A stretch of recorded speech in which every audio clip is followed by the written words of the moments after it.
Live from KHOU 11, your news starts now. Thanks for joining us. I'm Cheryl Mercedes. Tonight, 2 Houston firefighters are recovering after being hurt while battling a church fire early this morning in southeast Houston. The flames tore through Christ Church Apostolic on Freeway, a congregation that has been part of the community for more than 20 years. Michelle Choi shows us how firefighters fought to save it and how family members say they'll carry that faith with them. Billowing smoke could be seen for miles as firefighters worked for hours to put out hot spots at Christ Church Apostolic. The metal roof caved in, sidewalls melted and peeling. The church officials say is a total loss. We have ATF and arson and HPD here investigating the cause of the fire since it was a church. More than 100 firefighters responded. The first group, we're told, arrived within 5 minutes. 2 were hurt early on when a hose line came loose, one with a broken ankle, another with a fractured femur. Both officials say have since been released from the hospital. It just kept getting worse with all of the smoke in the air. Next door, Shannon Wilson, who works at a hair salon, was among the first to see the fire. And then we came outside to see what was going on, and then we started seeing like the smoke in the air, and I'm like, oh my God, the church must be on fire. Wilson says the church, which has stood here along Freeway for 25 years, is a staple in the community and a part of her family's life. It's very emotional because my kids and I come here every year for the pumpkin patch and for trunk or treat, and the members of the church are so welcoming and warming to us every year. We praying for you guys. We wish you guys the best. The pastor, understandably overwhelmed, told us he didn't want to go on camera, but thanked the community for their support. He says the loss is especially devastating because the church had just finished the full renovation with a new roof and sanctuary. For longtime members like Mary Davis, the loss feels deeply personal. She learned about it after an early call from her aunt, the pastor's wife. Of course, she was in tears and she told us that she was calling a few people for prayer, and we prayed right there on the phone. Despite the setbacks, she says the congregation is determined to stand together and rebuild. Our hearts are hurting, but they're full of hope. In Southeast Houston, Michelle Choi, KHOU 11 News. Michelle, thank you. And for churchgoers, the pastor says Sunday worship will be held at the Fontainebleau Event Center off of Spencer Highway starting at 11 a.m. Headlining your weather this evening, a beautiful day at the beach with the sun turning up the heat. Meteorologist Pat Cavlin joining me now. And Pat, a beautiful day to be even at the pool today. How about tomorrow? I was there. Yeah, we'll do it again tomorrow. It's just gorgeous weather on the way still. And, you know, dry conditions. Not a lot of rain coming up for us here as we look ahead to the next 7 days. 93 your high temperature today around 3 o'clock. Woke up at 70 degrees. So our wake-up temperature this morning was actually cooler than normal. Our average this time of year is 72. But overall, the numbers were pretty close to average. Your sunset tonight now before 7:30 at 7:29. Those days are getting shorter and shorter. Beautiful shot looking out towards Hartman Park. Med Center looks good as well. 91 degrees. Up 2 from yesterday, so it's definitely a warm evening. The good news, though, is that the dew point is low in the lower 60s, at least at Bush. So that makes 91 only feel like 91, which we will take here for the beginning of September. 92 right now in Sugar Land, 89 for Tomball, 92 for Huntsville, 93 right now in Liberty. Dew point temperatures, they kind of vary, but on average, they're in the mid-60s. The one outlier is at Bush, where it's 62, but everyone else seeing mid, even upper 60s, close to 70. And when you see dew points in that 65 to 70 degree range, we consider that to be muggy. But again, any spots that are in the lower 60s, not too bad. So overall, it's been worse humidity-wise. It's definitely been better. Last weekend, I mean, we had that really dry air mass in place. Not the case right now, but again, not too bad either. Overall, though, the muggy conditions are back. We do have an isolated shower or storm chance in play over the next 2 days for Sunday and Monday. And we are at the peak of hurricane season. We'll talk about if there's anything brewing in the Atlantic in just a moment. Quiet radar right now out towards Liberty and Chambers County, though. We had a couple of spotty downpours pop up. They flared up, they fell apart. One right now to the north and west of Liberty. No thunder or lightning with these. I wouldn't expect any impacts here for the rest of the evening. Overnight, couple clouds. We'll call it warm and muggy. High pressure stays to the east. That will keep a mix of sun and clouds in play. Maybe a stray shower chance for tomorrow and again Monday as well. But all in all, it's a very quiet stretch of weather here. Very little in the way of rain chances for the upcoming week. If anything, we peak at 20% chances tomorrow, Monday, and again by Thursday. Tuesday and Wednesday, they'll look like bone dry days with a lot of sunshine. So here's future track getting into tomorrow. For the afternoon, just a 20% stray shower chance for us.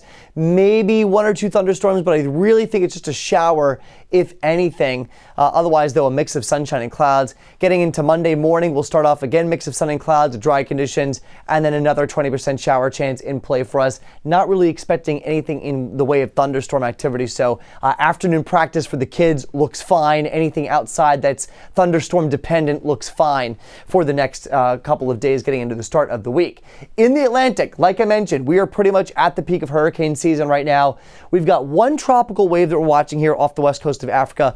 50-50 chance of development here within the next 7 days. Once it gets into that shaded area, let's check out how it looks on Future Track.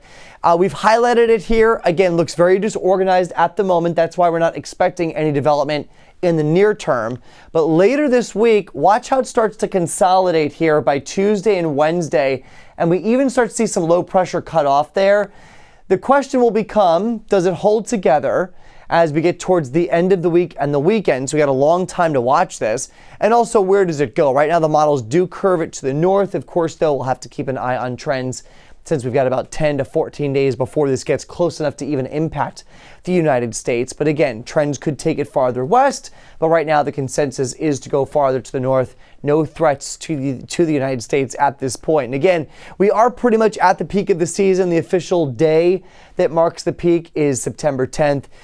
We're actually on the 13th, not the 12th, but still, we're pretty much still there. And we're going to stay in that peak area all the way through October. So we'll keep an eye on things. But again, right now, no threats to us here in Southeast Texas or the U.S. 74 the overnight, couple clouds tomorrow, just an isolated shower chance.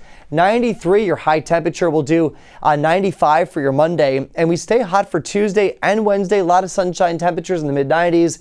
Maybe an isolated shower chance for Thursday, but overall, nothing really remarkable going on over the next week, except temperatures will be running above normal, Cheryl.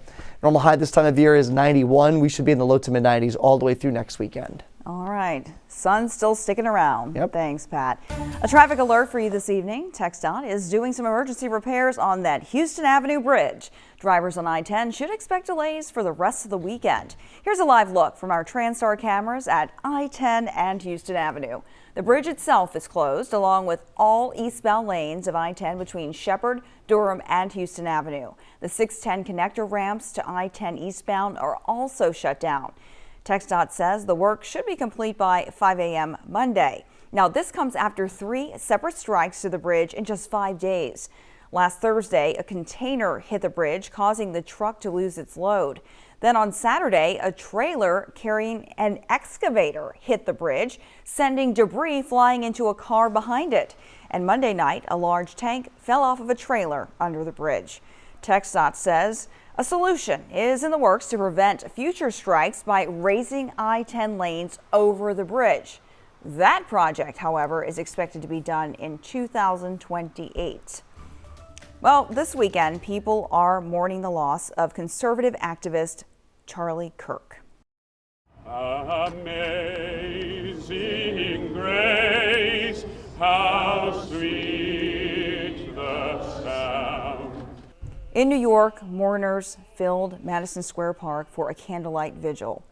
In Phoenix, Arizona, visitors left flowers and notes outside a mortuary chapel where Kirk's body was taken earlier this week.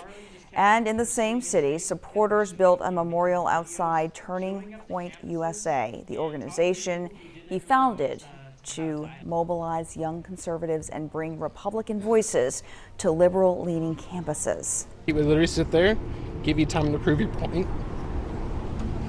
and he would obviously rebuttal if he disagreed with it, but he would give you the platform to do so. He showed us a way in many ways of how to be ourselves.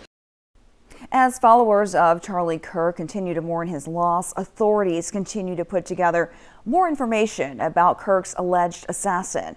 Andres Gutierrez has more. 3 days after the shooting death of political activist Charlie Kirk, his followers continue to mourn his passing. Good evening. My name is Erica Kirk. On Friday evening, Kirk's widow Erica posted a video on social media praising Kirk and vowing to carry on his work. To everyone listening tonight across America, the movement my husband built will not die. It won't. I refuse to let that happen. It will not die. Also on Friday, mourners gathered around the nation to pay tribute to Kirk in vigils in New York City and Utah. Members of the Trump administration, including Secretary of State Marco Rubio, continued to praise Kirk this weekend. And I admired all the stuff he said and did on campuses. I think he had an enormous influence on young people. I think we actually need more of that dialogue and discourse. While followers continue to mourn Kirk, authorities continue to investigate Kirk's alleged assassin, Tyler Robinson, a 22-year-old man from Utah. I want to thank the family members of Tyler Robinson who did the right thing. Robinson's father recognized his son and urged him to turn himself in.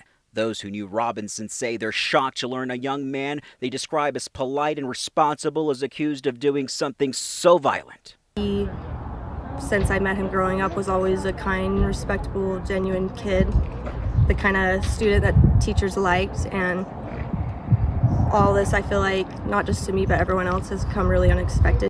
President Trump said he intends to attend Kirk's funeral. Andres Gutierrez, CBS News, St. George, Utah. The suspect, Tyler Robinson, is expected in court on Tuesday. For the latest updates on his hearing and alerts as soon as the new details come in, download the free KHOU 11 app and turn on notifications. Meanwhile, here in Texas, some teachers' social media posts are under the microscope. Some are calling for disciplinary action, even termination. On Friday, a Klein ISD teacher was fired over what the district considered insensitive comments about Charlie Kirk's death. In a statement, the school district wrote in part, Klein ISD has been made aware of senseless and completely unacceptable remarks made on social media by a now former employee regarding the tragic death of Charlie Kirk. The loss of human life to violence is not only heartbreaking, it is a painful reminder of the deep need for compassion, peace, and respect in our world. Klein isn't the only district dealing with social media backlash. Pasadena and Dickinson ISDs have also responded to comments made about Kirk. And just yesterday, the Texas Education Agency released a statement saying they are investigating educators' posts about Kirk's death that they deem inappropriate. Those posts will be referred to the TEA's Educator Investigations Division. Officials say they may violate the Code of Ethics and could lead to disciplinary action. The Texas American Federation of Teachers, however, is pushing back. In a statement, the union called the TEA's investigations a, quote, political witch hunt, saying the educators have a right to free speech outside of the classroom. The group says the focus should be on the teachers' professional conduct with students, not their personal social media posts. Riding to remember fallen heroes. That was the focus today as the Texas Brotherhood Ride team completed their week-long 600-mile journey from Lubbock to Houston. The team honored first responders who made the ultimate sacrifice serving their communities.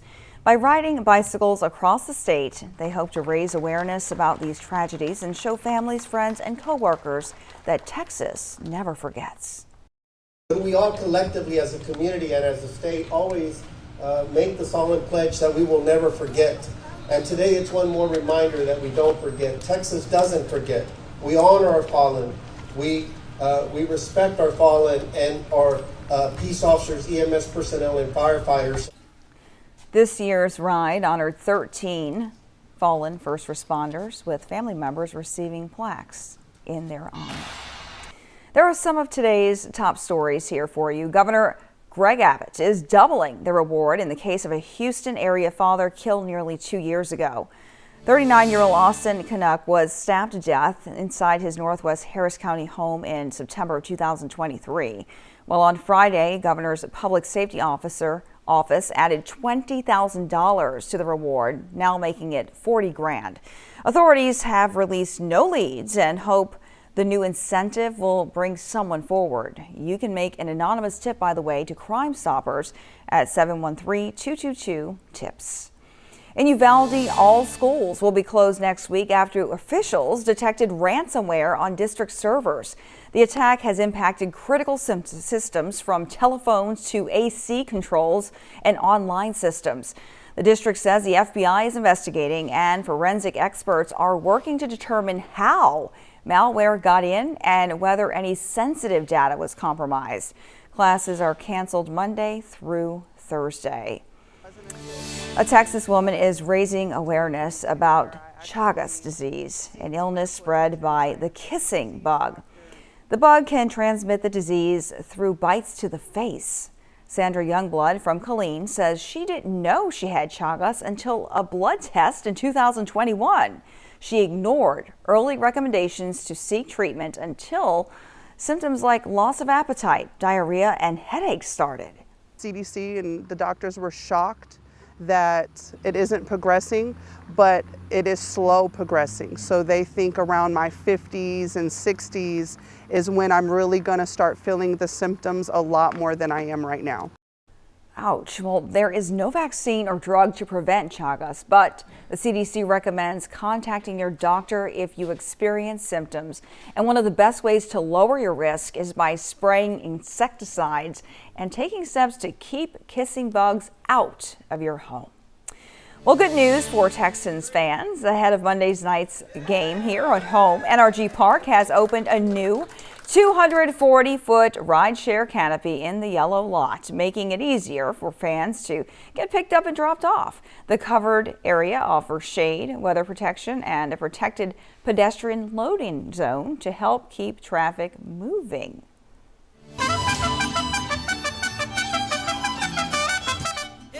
Well, the energy was electric downtown as the Fiestas Patrias International Parade strolled through the streets. Live music from mariachi bands, folklorico dancers, colorful floats, and community pride helped celebrate Latin American heritage. The parade is one of Houston's longest running and most beloved cultural traditions, honoring Latin American independence. Our very own Jacob Rusco, you see him there, joined the celebration, helping to present the floats along the route. My goodness, what a great day to be doing that. And you know what? Looks like he had some shade and probably was happy he did. Yeah, I mean, it's still hot outside for sure, but it's beautiful. We are not dodging thunderstorms, and the humidity hasn't been too bad either. We're going to see more of this weather continue the next few days. Just an isolated shower chance for tomorrow and Monday. Otherwise, we are sunny and hot. Tuesday, Wednesday look like the two driest days of the week with tons of sunshine. Mid-90s, your high temperatures will stay in the low to mid-90s all the way through next weekend. So running above normal temperature-wise, we should be around 90, 91 degrees this time of year. So summer's still hanging on here. Yeah. The autumnal equinox, not until I think it's Monday, next Monday. So officially another week left of summer. And again, I think it's going to hang on maybe a little bit longer than that here in Southeast Texas. Hey, those 2 days though, last week, well, this past week we had, those were really nice. They were so nice, yeah. I can't wait till we get back to that weather. Absolutely. Thanks, Pat. Thank you for joining us for this digital newscast here at 6. We'll have much more for you coming on tonight at 10 on TV.